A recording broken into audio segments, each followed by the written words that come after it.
अभी तक बीजेपी ने 14 राज्यों में अपने प्रदेश अध्यक्षों के नाम का ऐलान कर दिया है, जबकि राष्ट्रीय अध्यक्ष के चुनाव के लिए 19 राज्यों में संगठन चुनाव की प्रक्रिया पूरा होना जरूरी है। जिन राज्यों में अभी नए प्रदेश अध्यक्ष बनाए जाने हैं उनमें उत्तर प्रदेश बड़ा राज्य, एमपी, गुजरात, पश्चिम बंगाल, आंध्र प्रदेश, तेलंगाना, उत्तराखंड, ये तमाम राज्य शामिल हैं। जबकि असम, सिक्किम, बिहार, अरुणाचल, चंडीगढ़, छत्तीसगढ़, गोवा, केरल, लक्षद्वीप, मेघालय, नागालैंड, राजस्थान और जम्मू कश्मीर में बीजेपी प्रदेश अध्यक्ष का चुनाव की प्रक्रिया पूरी हो चुकी है और नए प्रदेश अध्यक्ष का ऐलान हो चुका है। सवाल यही है कि बीजेपी में ये प्रक्रिया जो है निरंतर ये डिले क्यों होती है? सर मेरे थोड़ा नजदीक आ जाइए आप, इनके पास खबर है आज, इन्होंने आज मतलब आधी खबर डाली है, पूरी हम निकलवा लेंगे अभी, लेकिन पहले ये बता दीजिए कि मामला क्या है। नहीं सर, मामला कुछ नहीं। देखिए, संगठन के चुनाव रुके थे, लेकिन आप देखिए 48 घंटे के अंदर 9 राज्यों के प्रदेश अध्यक्ष डिक्लेयर हो जाएंगे। आज तो 5 राज्यों के डिक्लेयर होना ही है, जिसमें महाराष्ट्र का जिसके अंदर है महाराष्ट्र है, आंध्र प्रदेश है, हिमाचल प्रदेश है, उत्तराखंड है, आज ये जारी हो जाएंगे और कल बाकी 4 राज्यों के जारी हो जाएंगे। 19 पूरे हो जाएंगे। हाँ बिल्कुल हो जाएंगे। 4 राज्यों के 26 राज्यों में चुनाव कर तक, मतलब मैं कह रहा हूं कल के बाद जो राष्ट्रीय अध्यक्ष के लिए जितने संगठन के चुनाव के पूरे होने जरूरी है उतने हो जाएंगे। बिल्कुल हो जाएंगे। कल शाम तक पूरे 9 राज्यों के प्रदेश अध्यक्ष मिल जाएंगे। लेकिन ये बात भी सही कि 2 बड़े राज्य जिसमें भारतीय जनता पार्टी का बहुत मजबूत स्ट्रांग होल्ड है, गुजरात है, CR पाटिल केंद्र में मंत्री है लगातार 1 साल से, वहां भी प्रदेश अध्यक्ष डिक्लेयर नहीं हुआ है। और सबसे बड़ा उत्तर प्रदेश इतना बड़ा राज्य है, तो जनवरी 23 में कार्यकाल खत्म हो गया था चौधरी साहब का, भूपेन्द्र चौधरी जी का, जब राष्ट्रीय अध्यक्ष का कार्यकाल खत्म हुआ था, उसके बाद से लगातार वहां पर अभी प्रदेश अध्यक्ष नहीं है। तो उत्तर प्रदेश एक बड़ा राज्य की वहां पर आपको करना है। तो क्या उत्तर प्रदेश में राष्ट्रीय अध्यक्ष का चुनाव होने के बाद फिर वो अगला प्रदेश अध्यक्ष का चुनाव करेंगे? ये भी हो सकता है। कोई जरूरी नहीं कि उत्तर प्रदेश का अध्यक्ष पहले तय कर दे उसके बाद राष्ट्रीय अध्यक्ष का नहीं। तो कहीं पेच जो है इन्हीं राज्यों का में फंसा हुआ है, कौन है यहाँ प्रदेश अध्यक्ष बने तब जाके गाड़ी राष्ट्रीय अध्यक्ष तक पहुंचेगी। प्रॉब्लम तो है ना कहीं। विचार विमर्श बहुत गहन हो रहा है। ये मानकर चल सकते हैं कि पार्टी तय कर रही है कि भाई ये पेज फंसा होने को ही दूसरी भाषा में कहते हैं विचार विमर्श। जहां मामला बिल्कुल साफ हो वहां इतने विचार विमर्श की जरूरत नहीं होती। में आ रहे हैं आप, उनसे खबर पूछिए ना राष्ट्रीय अध्यक्ष खबर। आज इन्होंने एक ट्वीट किया, एक्स पर पोस्ट किया है, ट्वीट किया है और इन्होंने कहा है कि 3 संभावनाएं हैं। सर मैं बता दूं, आप बता देंगे?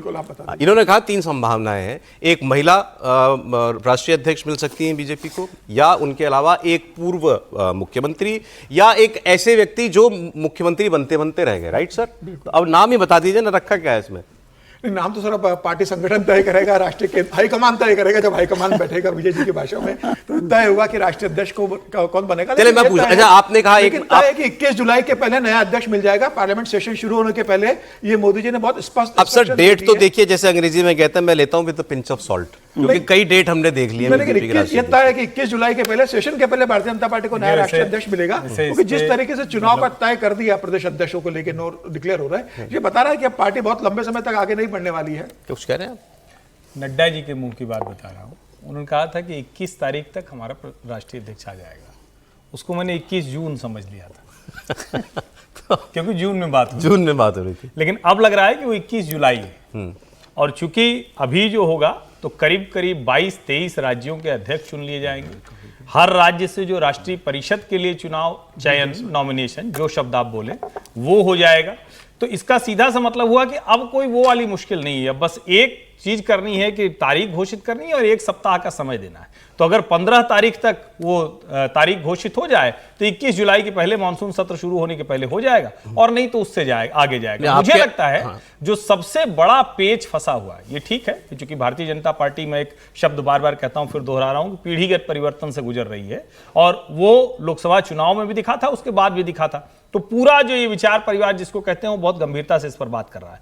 लेकिन उत्तर प्रदेश में पेच बहुत फंसा हुआ है और पार्टी कतई नहीं चाहेगी कि राष्ट्रीय अध्यक्ष का चुनाव होने के बाद भी उत्तर प्रदेश का अध्यक्ष बचा रहे।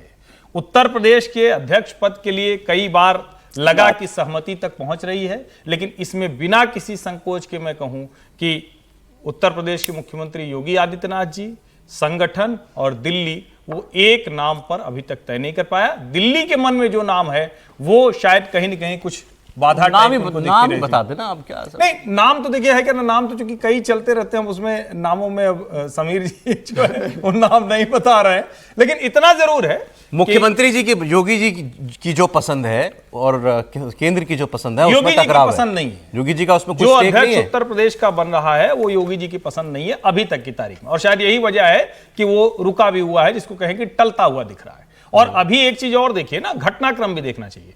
अखिलेश यादव पीडीए कर रहे थे पिछले कुछ समय से, वो जिस तरह से एक, मैं ये नहीं कहूंगा, कोई भी नेता किसी एक जाति का विरोधी नहीं होता है, लेकिन जिस तरह से एंटी ब्राह्मण स्टैंड लेते हुए वो दिखे। उत्तर प्रदेश का सबसे बड़ा जाति समूह ब्राह्मण है, भले ही बार बार हम कहें, और नरेंद्र मोदी जैसा ओबीसी समाज से आने वाला व्यक्ति प्रधानमंत्री है। पूरी गुंजाइश इसी बात की है कि अगर महिला नहीं बनेगी तो राष्ट्रीय अध्यक्ष भी पिछड़ी जात से होगा, ये लगभग तय है, 100% तय है, इसमें कोई बहुत बड़ा परिवर्तन नहीं है। तो उत्तर प्रदेश में मेरा यह मानना है कि कोई ब्राह्मण अध्यक्ष ही बनने वाला है, ऐसा मुझे लगता है। अब देखिए, नाम आप लोग ले नहीं रहे, मैं ले लेता हूं कई नाम जो पब्लिक उस पर चल रहे थे। भाई हमने धर्मेंद्र प्रधान जी का नाम बहुत सुना, हमने शिवराज जी का नाम बहुत सुना था, खट्टर जी का नाम एक समय में बहुत चल रहा था। मुझे लगता है खट्टर जी का नाम अब उस रेस में नहीं है, अब उस रेस में नहीं है।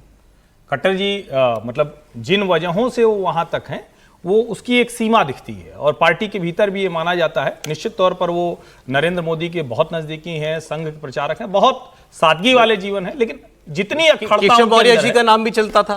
केशव मौर्य जी, मुझे नहीं पता कि देखिए, पहले चल रहा था। पहले चल रहा था ना नाम। केशव जी को लेकर है ना कि अभी खबर है अभी कह रहे हैं केशव अभी जी भी को नाम। आप पूरी तरह से खारिज नहीं कर सकते कि वो बिल्कुल नहीं बन सकते। केशव प्रसाद मौर्य भी मतलब संभावित नामों में शामिल रहे होंगे। आपके 3 नामों में एक है ना ये? हो सकता है ये भी उसमें शामिल है। मैं सर्बानंद सोनोवाल भी मुझे लगता है कि एक नाम आप कंसीडर कर सकते हैं। सर्बानंद सोनोवाल जो आसाम के मुख्यमंत्री रहे, आदिवासी हैं, और भी और महिलाओं में निर्मला सीतारमण मुझे लगता है कि बहुत प्रबल दावेदार है निर्मला सीतारमण का राष्ट्रीय अध्यक्ष बनने का। मुझे लगता है कि अगर दक्षिण से होगा और महिला का होगा तो निर्मला सीतारमण प्रमुख दावेदार है कि प्रधानमंत्री मोदी ने रक्षा मंत्री बनाया, वित्त मंत्री बनाया, साउथ से आती है, अब एक वेल नोन चेहरा है। तो मुझे लग रहा है कि निर्मला सीतारमण एक्चुअली सर, इन नामों पर इतनी चर्चाएं, इतनी बहस हो चुकी है कि अब वो लोगों को भी लग रहा होगा वही नाम बार बार। सवाल इसलिए यही है कि अब इस महीने जो आपने डेट दी है, हो उसकी चर्चा करें। अब ये 21 जुलाई जो है इस तक हो जाएगा कि नहीं हो जाएगा। समीर जी कह रहे हैं वैसे